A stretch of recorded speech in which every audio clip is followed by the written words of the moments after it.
It has been my distinct honor to serve as president of the American Association for Cancer Research over the past year. The AACR has had a long and rich history of high-quality, innovative cancer science that spans the spectrum from laboratory research to translational and clinical research to population science, all of which is saving lives from cancer every day. The 11 founders of our great organization 107 years ago could not have conceptualized the impact of their decision to form the AACR, which has become the oldest and largest organization in the world dedicated to the prevention and cure of all cancers. The greatest cancer scientists and physicians of our time are all members of the AACR, and their incredible work has led not only to an increase in our knowledge and understanding of cancer, but also to amazing breakthroughs against the disease.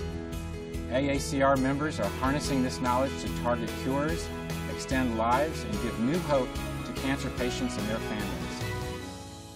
But in order to continue the progress that has been made and to speed the eradication of this disease that affects so many around the world, a major increase in funding for cancer research is needed now.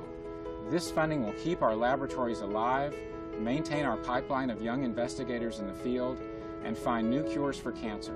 The AACR is dedicated to educating members of the public about cancer and the value of cancer research to their health, which is why we are so proud to be the outreach partner, along with Stand Up to Cancer, in support of Ken Burns' production of the upcoming documentary, The Emperor of All Maladies.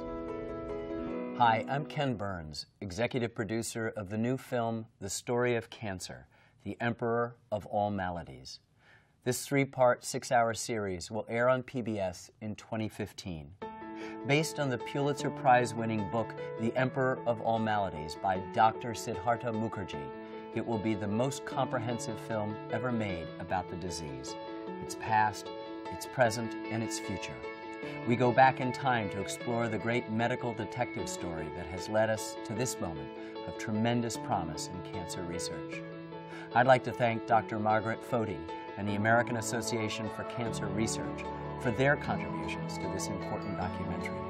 The AACR has been on the front lines in harnessing breakthroughs and targeting cures for more than 100 years, and its 34,000 members are making progress against this terrible disease every day.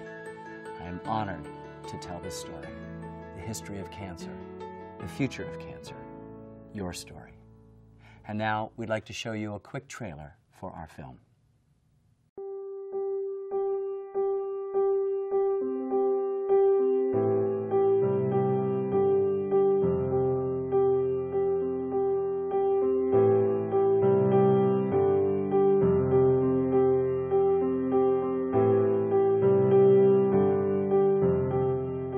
Our film project, The Emperor of All Maladies, is about as close to the bone as filmmaking gets for me. Cancer has been a huge part of my life. There is never a moment in my awareness as a human being that I didn't know that something was desperately wrong with my mother. 2.5, 3 years old, she was sick with cancer. She died when I was 11, almost 12 years old. The reason why I do what I do comes from this illness and this death and watching it happen. So in a way, as much as you want to move away from it, you have to move towards it. One of my patients asked me a very simple question: what is it that I'm fighting? I was drawn, sort of obsessively drawn to this question, because I thought to myself, well, here's something that is going to intersect with all of our lives, yet we know very little about it. We don't know its history. Where does it rise? What happens next? Where are we in this journey? So I decided to take the journey way back into the past and way forward into the future. Try to understand, where are we today with cancer? What happens next?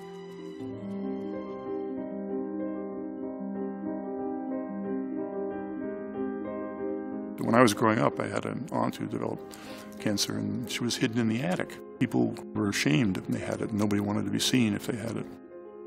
I went to medical school from 48 to 52, and at that time, we were told, you don't tell patients that they have cancer because it's inhuman. It would be cruel to do so. I remember one girl, I remember she looked at me, I'm dying. Can't you save me, Dr. Pinko? Can't you save me?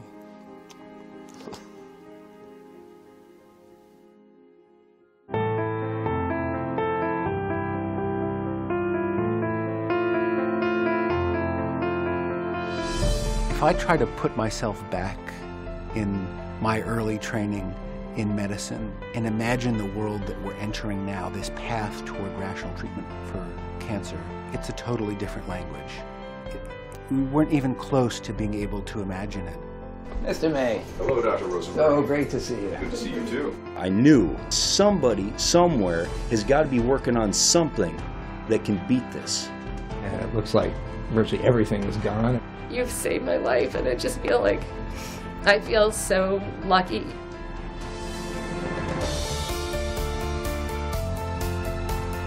Supercell's coming back. All right, dear. Right here, little buggers. This is it. Right in this area. A chance at a cure lies in a petri dish.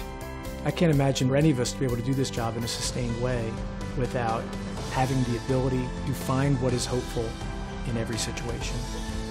You want to see that? Yeah. This is the before picture. That was her tumor 6 weeks ago. You see how much smaller it's gotten? Yeah. Way to go. There are some oncologists who drop out of oncology. They say the tragedy of losing patients is too difficult for them. I've lost a lot of patients because I've been around a long time, and it is difficult. But I haven't lost my ability to say this is a step on the road to eventual success. And if I am not successful, my successors will be successful. You have to believe in the future, and I do.